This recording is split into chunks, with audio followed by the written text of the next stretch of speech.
Everybody loves a survivor, like these chaps here. Should have been extinct years ago, but here they are, still peacefully grazing in the corner of a South London park. We'll find out what they're doing here later. But first, a look at what's on today's show. Today I'm telling a tale of two palaces. Later on I'll be tracking down the remains of London's first theme park, the legendary Crystal Palace, and discovering what went on in these hidden tunnels. Effectively, the actual columns. Yes. But first I'm heading for Harwich on the East Coast and a visit to the pictures. A trip to the cinema these days can be a quite luxurious affair. Plush seating, air conditioning, tasty refreshments, and to complete the package, they sometimes even throw in a decent film. But it was all very different 100 years ago when the moving picture first seized the imagination of the great British public.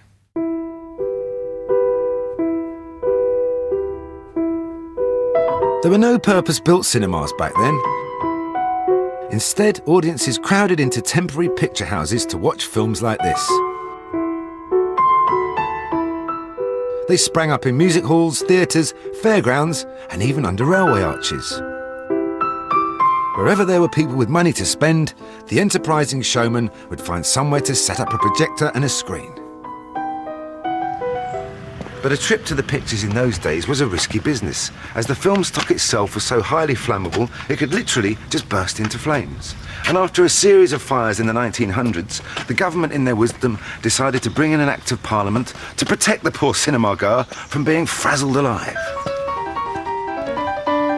The new safety regulations put an end to the temporary cinemas and sparked a building boom. Hundreds of purpose-built picture houses went up in a matter of months. The Electric Palace. And there's a name to conjure with. This place is one of the few survivors from that early period. The fact that it's still standing is a tribute to the work of Chris Strachan and a team of volunteers who saved this place from extinction. Hi. Hello there, Chris. Hello, hi.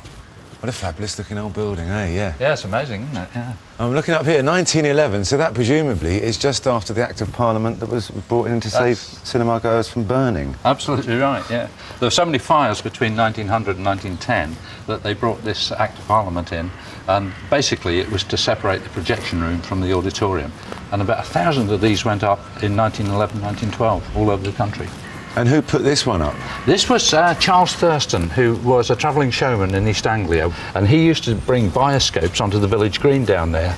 And it was an ironic tale, because this was a furniture depository that burnt down in 1909. He spotted the vacant plot and said, just a place for an electric palace. And he did it very quickly. He just went for it. And some interesting adornments to the facade here. I mean, the entrances themselves obviously tell us a great deal of the time that this was built. Because we've got the posh entrance, obviously, £1, and the flat cap entrance over here, sixpence, yeah. And then there's a third entrance, which it hasn't even got a label, and that's down the alleyway, and that's the Tuppenny Rush. And you could, if you were a kid, you could save up your money, and I gather it took about 2 weeks to save tuppence in those days. If you couldn't actually muster the tuppence, you could present a jam jar. Well, how fantastic. Unfortunately, I'm right out of jam jars at the moment, but I tell you what, I think I'm a sixpenny man myself. Sixpence, then. Yeah. That's lovely, There we isn't are. it? Well, of course, Chris, my first concern is I've got my sixpenny ticket. Where do I sit here? Ah, well, yeah, the sixpennies used to be in the centre block. This is not the original seating plan at all. Originally there were 450 seats, now there are 200. So you can imagine it was totally different. The first 10 rows were actually wooden benches, and that's where the Tuppenny Rush came in through that door, and the commissionaires just shoved them all in. Then in the centre you had the sixpennies, and the posh seats were right at the back, the shilling seats and the back 2 rows. So I'd have been just in front of the benches there. Yeah. For more than 40 years, the Electric Palace entertained the good people of Harwich with blockbusters like these. It survived the transition from silent films to the talkies. It even weathered the great floods of 1953. But it couldn't keep its head above water forever. It closed its doors to the public in 1956, a victim of the new medium, television. For nearly 20 years, it lay empty and unloved, and only escaped full demolition by the skin of its teeth. But then, in 1975, a group of local volunteers decided to take action. They called this public meeting to tell the locals about the plight of the neglected treasure in their midst, and raised the money they needed to restore the building to its original palatial splendour. And what a job they made of it, turning this back into this. When the palace finally opened again in 1984, it wasn't only the decorative plasterwork that had been restored, it was also the business end of the whole building, the silver screen itself. And of course, the meat and potatoes of any cinema, the screen, which, if you don't mind me saying, Chris, just looks like it's been painted on the far wall of the building. Absolutely, yeah. That's the original silent screen, that is it. And in those days, you didn't need to put anything behind the screen, no sound equipment, so you just plastered it on the back wall and painted it. And we think it was white rather than silver. But of course, the reason this building is here is up the other end, the bricking in of the film. And unintentionally, I should imagine, the projectionist himself. Absolutely. That was the whole purpose of the 1910 Act, was to separate the auditorium from this very dangerous material, nitrate film. And there's a little sort of quirky tale to that, because this building was built very quickly. It was built in 18 weeks at a cost of £1,500. And they obviously changed their ideas quite fluidly as they went along. The first architect's drawings actually show the projection room as being in the auditorium, which is, of course, not what the Act was about at all. So they quickly changed tack, redesigned the plans, and the projection room finished up where it should be, which is behind that brick wall. You can still see the original fire hatches, which were fitted in the projection room. If a fire started, they were dropped shut to prevent it from spreading, leaving the poor old projectionist to make a quick exit down the escape ladder. Between the audience and the screen, a small stage was erected, so between movies, up-and-coming young talent like myself could perform their latest work. And here's one, ladies and gentlemen, that's going straight to the top of the sheet music charts. Champagne Charlie is my name. What do you mean it's time for the next film? I haven't even started yet. Nowadays, they show films on these impressive-looking beasts from the 1940s. Head projectionist Graham is just sorting out the films for tonight's show. But in 1911, when the Electric Palace first opened for business, the projectors looked more like this. David Cleveland was a leading light in the campaign to save this building, and he loves getting his hands on the old kit. What a handsome machine. What is this, David? Oh, this is the latest technology of 100 years ago to show you a movie film on the screen. And this projector was hand-turned in those days, and you had to keep turning it at the right speed to get the action right on the screen. People have this misconception that old films all ran fast, you know, and flickered. Yeah, people moved a lot faster in those days, didn't they? No, they didn't. They were actually moved at the right speed, unless it was a Keystone Cops or something like that, which was intended to be. With this machine, it has an arc lamp in it, which shows a very bright picture on the screen. And of course, the light is so hot, you have to make sure that it doesn't burn the film. But we've got safety film today, so we're all right. I'm glad about that, yeah. And the film in the machine was pulled down a frame at a time. That is 16 frames per second. So 2 revolutions produce 16 frames per second, and that would produce the correct speed upon the screen. So what sort of programme would the audience expect to see on an average evening? Well, there'd be a mixture of films in the programme. There would be comedies. Comedies were the staple diet, really, at that time. Something for the audience to laugh at. There's fairly basic humour, some of it. But there'd also be some newsreels, sort of latest events, and possibly an animated film and such like.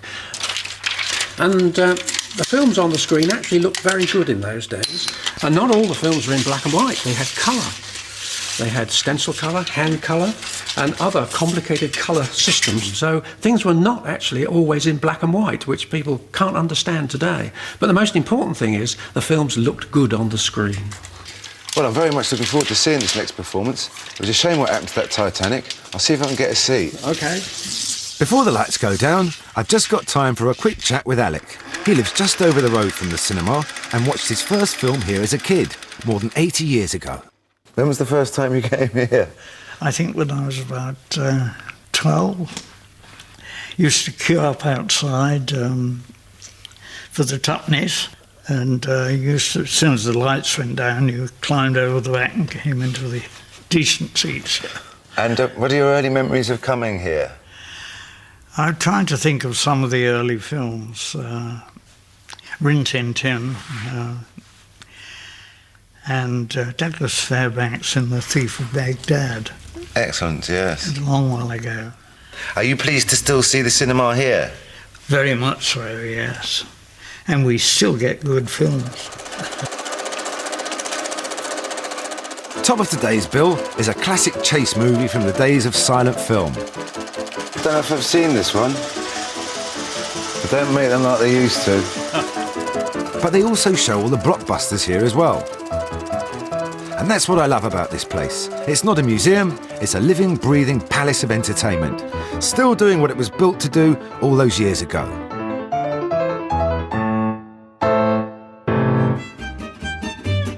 Coming up next, I'm hunting for dinosaurs in South London. Yeah, I thought you said they'd been fed.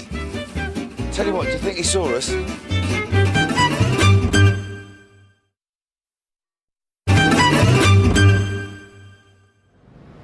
This is Sir Joseph Paxton, one of the great architects of Victorian London. He started life as a humble gardener, but found fame and fortune designing one of London's most legendary buildings, the Crystal Palace. As I'm about to discover, the palace ended its days here, in the appropriately named Crystal Palace Park in South London. But it started life bang in the heart of the capital in Hyde Park. Paxton's Palace was built to house the Great Exhibition of 1851. It was a monumental glass and iron structure which enclosed a space 6 times bigger than St Paul's Cathedral. And that's not the only impressive statistic. It boasted more than 1 million square feet of glass, it contained 112,000 separate exhibits, and it played host to more than 6 million visitors. Between them, they polished off more than 1 million bottles of pop and nearly 2 million buns. Crumbs. The exhibition ran for 6 months in Hyde Park. After the party was over, the profits were used to buy a plot of land in South Kensington, where London's great museums were later built. Lots of the exhibits themselves later went on display in the new Victoria and Albert Museum, where you can still see them today. But the organisers also had one other question to deal with. What would you do with the world's biggest greenhouse? Leaving it in Hyde Park was not an option, and nobody wanted to demolish it. So they decided to move it, lock, stock and barrel, to this site here in South London. Today we know this place as Crystal Palace Park. Back then, it was called Sydenham Hill, a leafy countryside retreat 20 miles away from Hyde Park itself. That's an awful long way to transport thousands of tons of glass and iron. Everything was done by horse and cart. And it's hard to picture today, but I mean, they moved thousands of tons of iron with just very small cranes loading it onto carts, and the horses and carts coming all the way from Hyde Park to this spot here. Quite a remarkable achievement, really. And it wasn't just the palace. No, indeed, no. The most important thing about this site, from Paxton's point of view, was the fact that it's on a sloping hillside, which enabled him to bring into play all of his ideas on fountains. And on this Italian terrace here, you had 6 great fountain basins. Further down, circular fountain basins, and then the very large, known as the grand fountain basins, where you can see the towers down there. So it really was a magnificent sight. And the water flowed on right the way through until it reached the bottom of the hill. And now just these ghostly echoes of the terracing. Yes, there's so little remains. It's hard to picture what this place was like in its pomp. For more than 80 years, it was a playground for Londoners who travelled here in their millions to marvel at the glories of Paxton's creation. The park also featured 2 huge water towers to power the fountains, designed by Paxton's pal, Isambard Kingdom Brunel. Was there anything that man couldn't build? But then, on the night of 30th November 1936, disaster struck. At about 8 o'clock, the fire started at the Sydenham end. Within 5 minutes, it was blazing. The palace firemen did what they could, but it was obviously hopeless. And all the might of London's firefighting equipment can do little more than delay the inevitable destruction. Firemen work unceasingly. Miles of hose are unreeled. Water towers go up. High-pressure pumps roar. But all in vain. The palace is doomed. Brunel's towers survived the fire, but weren't so lucky a few years later. The authorities feared they'd be a landmark for enemy bombers in the war, so they decided to do this to them instead. A great hole is torn in its base and down comes 1,000 tons of steel and glass. Today there are a few scattered reminders above ground of what the place looked like in its heyday. But there are hidden treasures here as well, if you know where to look. Kane's going to show me one of the park's best kept secrets. Tucked away in a corner of the park are the remains of a purpose-built railway, built in the 1860s to bring visitors here. Presumably this bit survived because it was on this side of the road? Yes, clear of the palace. Yeah. The building stopped roughly where the fence line is now. Today it's closed to the public for safety reasons, but in the early days it would have been the first thing they saw as they climbed off the train from London. What an extraordinary little structure. Yes, it's quite remarkable. This, of course, was the open courtyard. Here you had a glazed roof, so you've got plenty of light coming into here. And this was the main concourse. And the people from the trains would come through the tunnels into this area, where there would be turnstiles, and then through into the palace by the staircase on either side. So when you think over the years that the palace was here, we know that there was about 98 million visitors. So these entrances were designed to allow the flow of about 8,000 people an hour. It was really designed to pass through a considerable number of people in a short space of time. But you come over here and look at the arches. It's not much to look at from the outside, but it's quite a different story when you get closer to the subway itself. So it really is a rather beautiful little structure. Well, yes, when you look at it, I mean, the remarkable brickwork and all the details, the red brick and the buff brick in there, setting the whole thing off with the effect of the actual columns. Almost Moorish, yes. It's really sort of... And of course you see the gas brackets as well, all the way down the centre.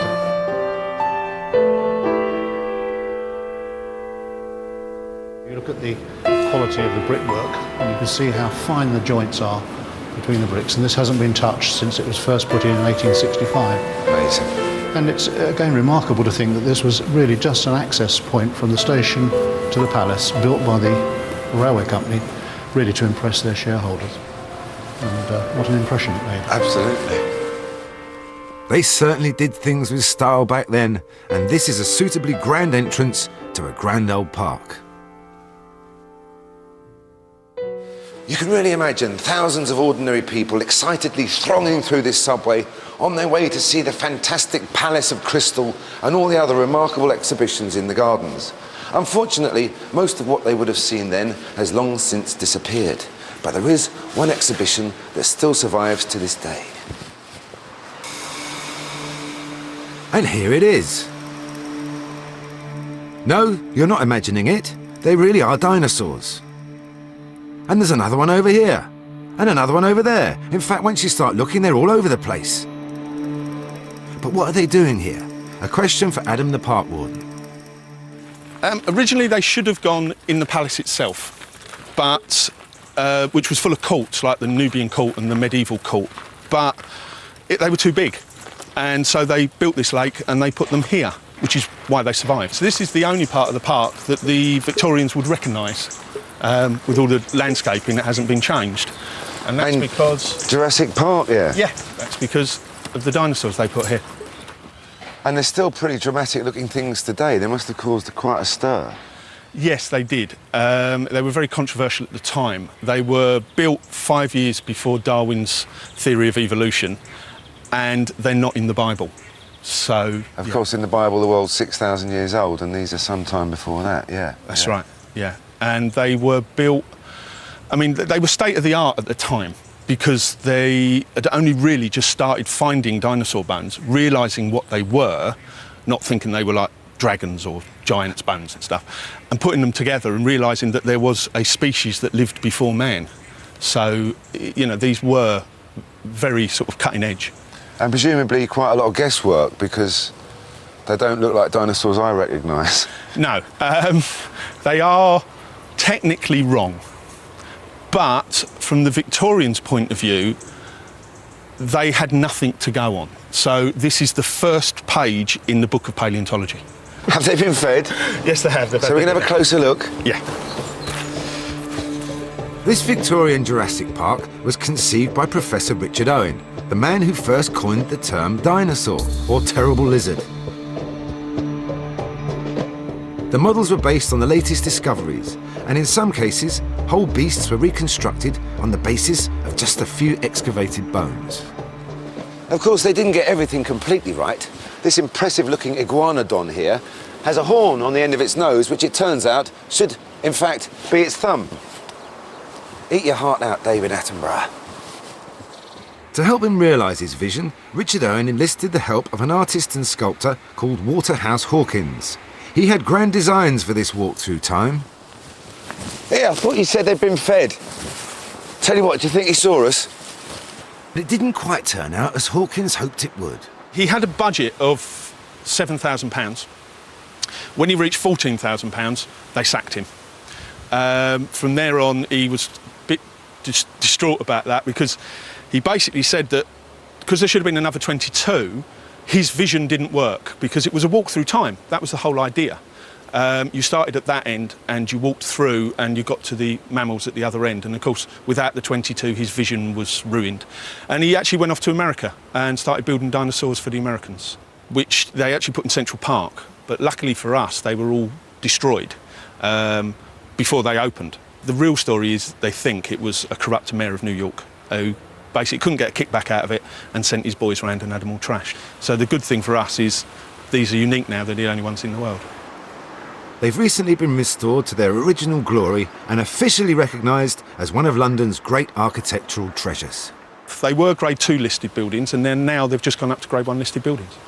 Excellent. So literally up there with Nelson's Column, Royal Albert Hall, national treasures, like myself. Go on, you silly old fool. Next time on Suggs' Survivors, I'll be exploring the final work of a legendary designer. Wow, that's something, isn't it? And downing a cuppa at a 1950s cafe. 56, Elvis. That's the moment.